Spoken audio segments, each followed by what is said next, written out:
"You're not a team player," Gregory said coldly, his eyes narrowing as he leaned back in his executive chair. "Maybe you'd be happier working somewhere else." I sat across from him in his corner office, watching as he delivered what he clearly thought was a devastating blow. The afternoon sun streamed through the floor-to-ceiling windows behind him, casting long shadows across his mahogany desk. I could hear the faint hum of the air conditioning and the distant chatter of my colleagues in the hallway, completely unaware that their department head was about to make the biggest mistake of his career. "I understand," I replied calmly, keeping my voice steady despite the rage building inside me. "Should I clean out my desk now?" Gregory's eyebrows shot up slightly. He had expected tears, maybe pleading, certainly not this composed response. "Yes, I think that would be best. Human Resources will contact you about your final paperwork." I nodded and stood up, smoothing down my navy blazer. "Of course. Thank you for the opportunity to work here, Gregory." As I walked toward the door, I could feel his eyes boring into my back. He was probably wondering why I wasn't begging for my job, why I wasn't promising to be more of a team player, if he'd just give me another chance. What Gregory didn't know was that I had been preparing for this moment for months. My name is Vanessa Kim, and until 15 minutes ago, I was the senior marketing analyst at North Peak Engineering in Portland, Oregon. At 34, I had worked my way up from an entry-level position to leading the highest-performing team in our department. My campaigns had generated over $2 million in new business this year alone, and my team consistently exceeded every quarterly target. None of that mattered to Gregory anymore, though. Not since I had politely declined his third dinner invitation in as many weeks. I walked through the open office space where my team sat, their heads buried in their monitors, completely focused on the product launch campaign we had been working on for months. Jessica looked up from her computer as I passed her desk. "Hey, Vanessa, are we still on for the client presentation tomorrow?" she asked, her bright smile faltering when she saw my expression. "Actually, you'll need to coordinate with Gregory on that," I said softly. "I won't be here tomorrow." The confusion in her eyes was heartbreaking. My team trusted me, relied on me, and now they would be left to deal with the fallout of Gregory's decision. But there was nothing I could do about that now, except ensure that this never happened to anyone else. 6 months earlier, I had been thrilled to join North Peak Engineering. The company had a stellar reputation in the construction industry, designing everything from residential complexes to massive infrastructure projects. As someone who had always been passionate about marketing in the engineering sector, it felt like the perfect fit. Gregory had seemed professional during my interview process. He was 42, married with 2 teenage daughters, and had been with the company for 8 years. He spoke enthusiastically about the department's goals and seemed genuinely impressed with my background in technical marketing. I felt optimistic about working under his leadership. The first few months were everything I had hoped for. My team and I developed a comprehensive digital marketing strategy that increased lead generation by 35%. I implemented new tracking systems that gave us unprecedented insight into our target demographics. Gregory praised my work publicly and even recommended me for a company-wide innovation award. But somewhere around month 4, things began to shift. It started subtly. Gregory would linger by my desk a little too long when discussing projects. He began asking about my weekend plans and commenting on my appearance. "You look nice today, Vanessa," became a regular greeting, always delivered with a smile that made my skin crawl. I tried to brush it off initially. Maybe he was just being friendly. Maybe I was reading too much into innocent comments. I had dealt with overly familiar bosses before, and I knew how to maintain professional boundaries without creating workplace drama. The first dinner invitation came on a Friday afternoon in month 5. Gregory appeared at my desk just as I was packing up for the weekend. "Great work on the Morrison account presentation," he said, perching on the edge of my desk. "How about we celebrate with dinner tonight? I know a great Italian place downtown." I kept my response light, but firm. "That's very kind, but I have plans tonight. Thank you, though." His smile flickered for just a moment, before returning full force. Of course. Maybe another time. I thought that would be the end of it. I was wrong. The invitations became more frequent, always framed as work-related celebrations or team-building opportunities. When I declined, Gregory's demeanor would shift slightly. He became more critical of my work, questioning decisions that he had previously praised. He started scheduling last-minute meetings that ran late, then suggesting we continue the conversation over dinner. My performance reviews remained stellar, but I could sense the change in our dynamic. Gregory was no longer seeing me as a valuable team member. He was seeing me as a challenge to overcome. The professional respect I had worked so hard to earn was evaporating, replaced by something that made me deeply uncomfortable.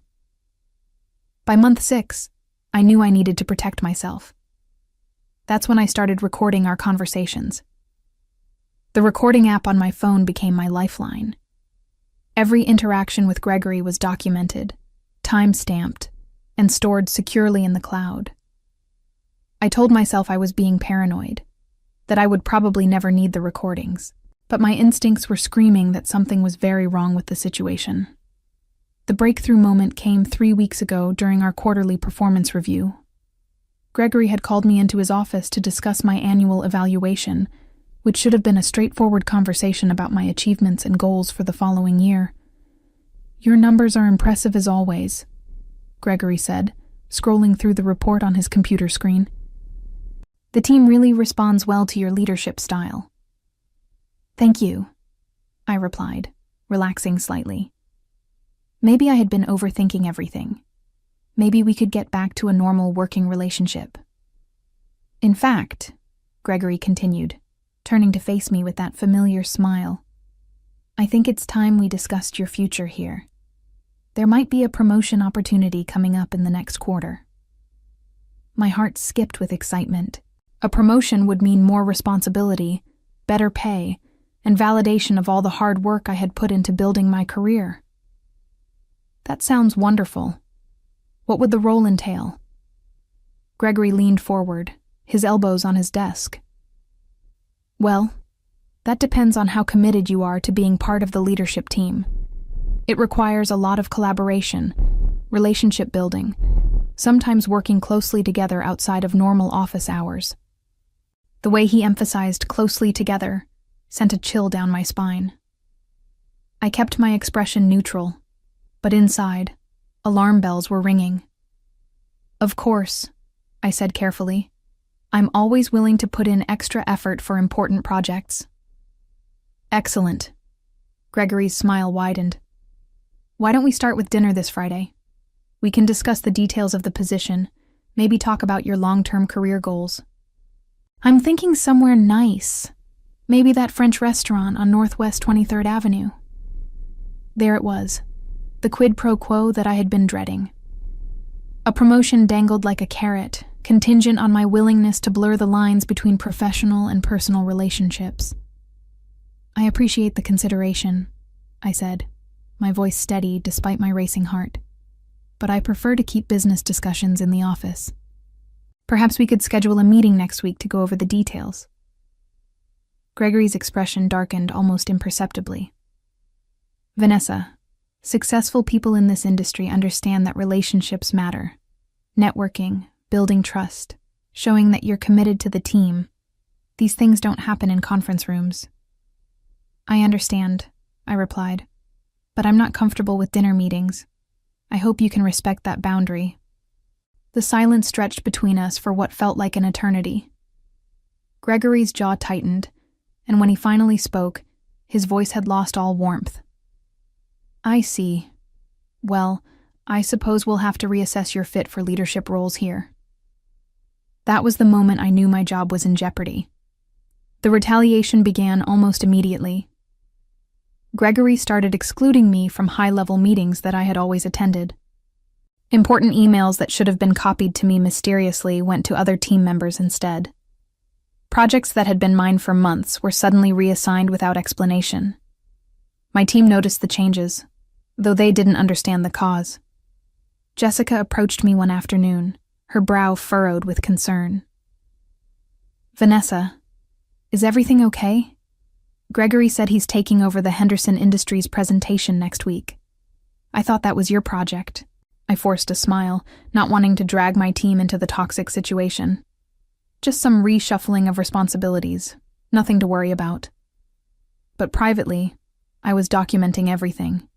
Every slight, every reassignment, every passive-aggressive comment was recorded and cataloged. I also began researching employment law, spending my evenings reading about hostile work environments and retaliation cases.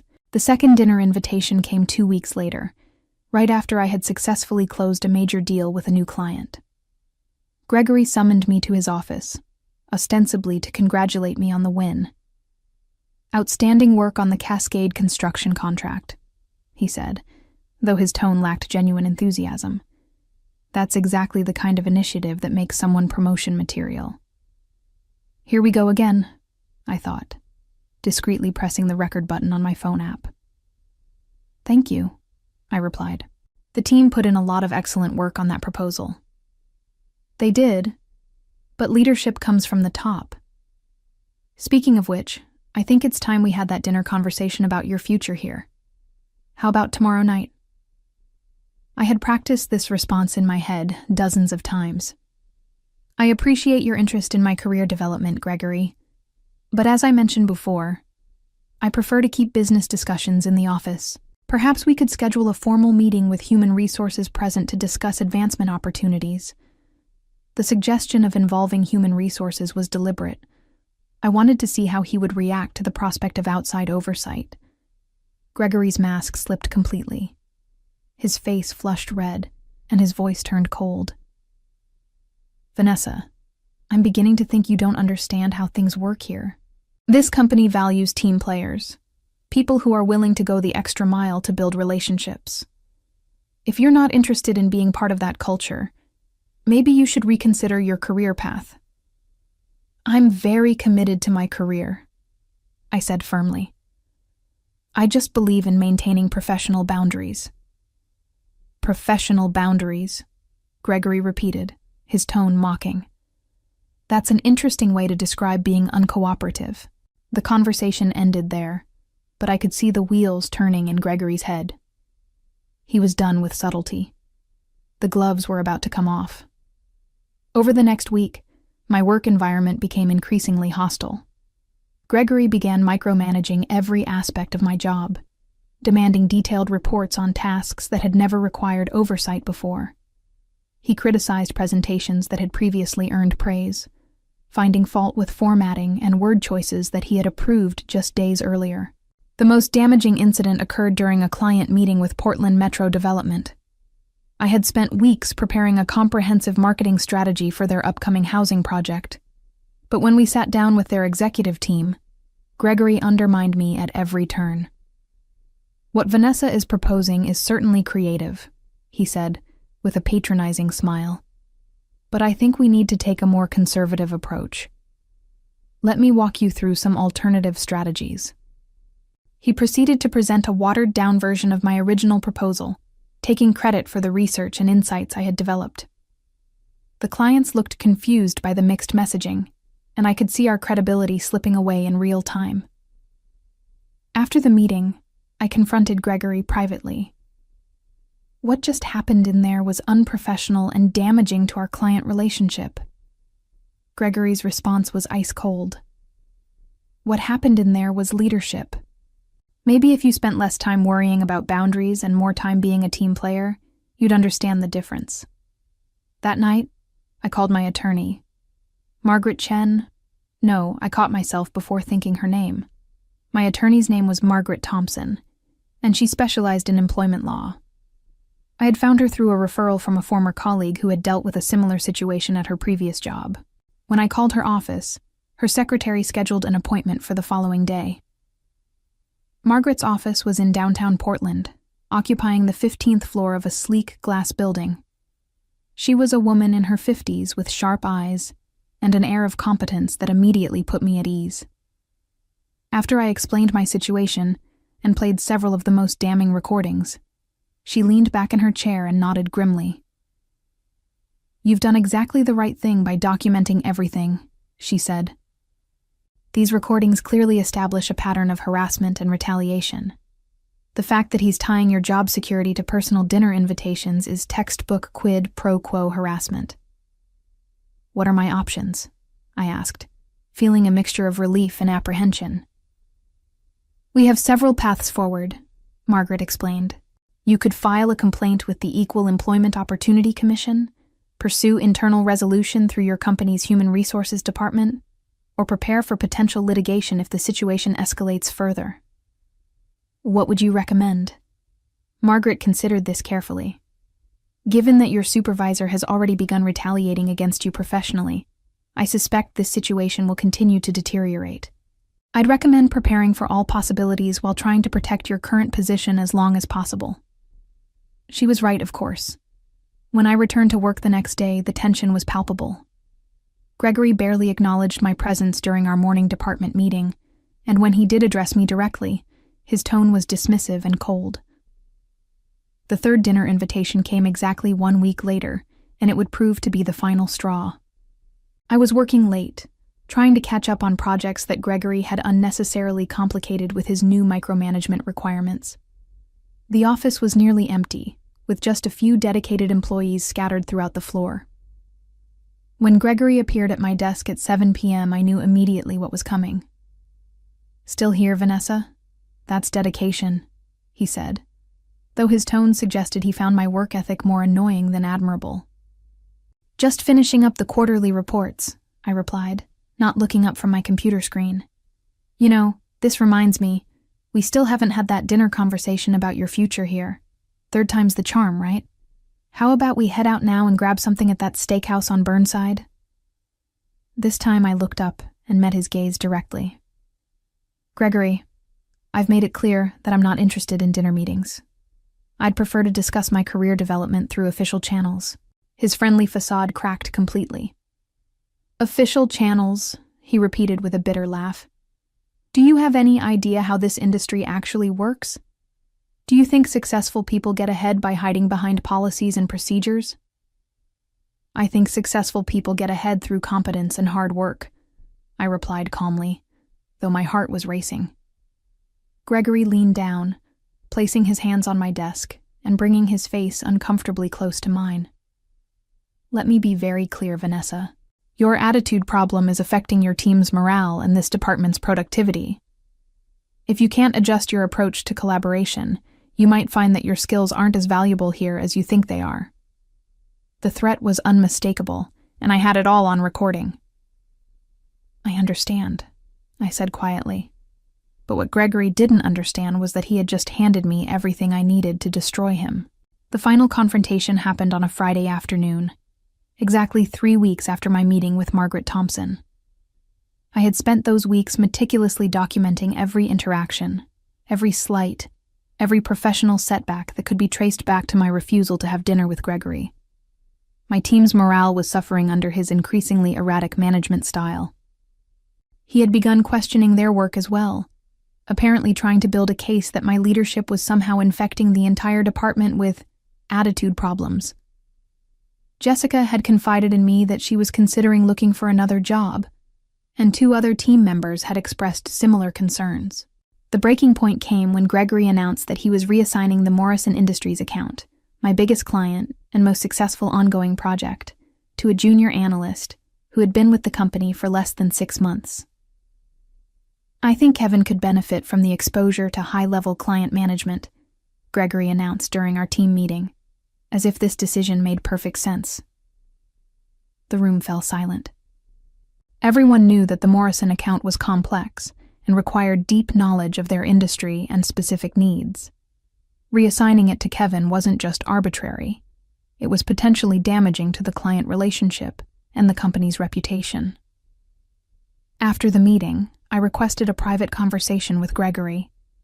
We went to his office and I closed the door behind us, making sure my phone was recording. "Gregory, I need to understand the reasoning behind reassigning the Morrison account," I began. "That client relationship has taken months to develop, and they specifically requested to continue working with me." Gregory didn't even pretend to have a legitimate business justification.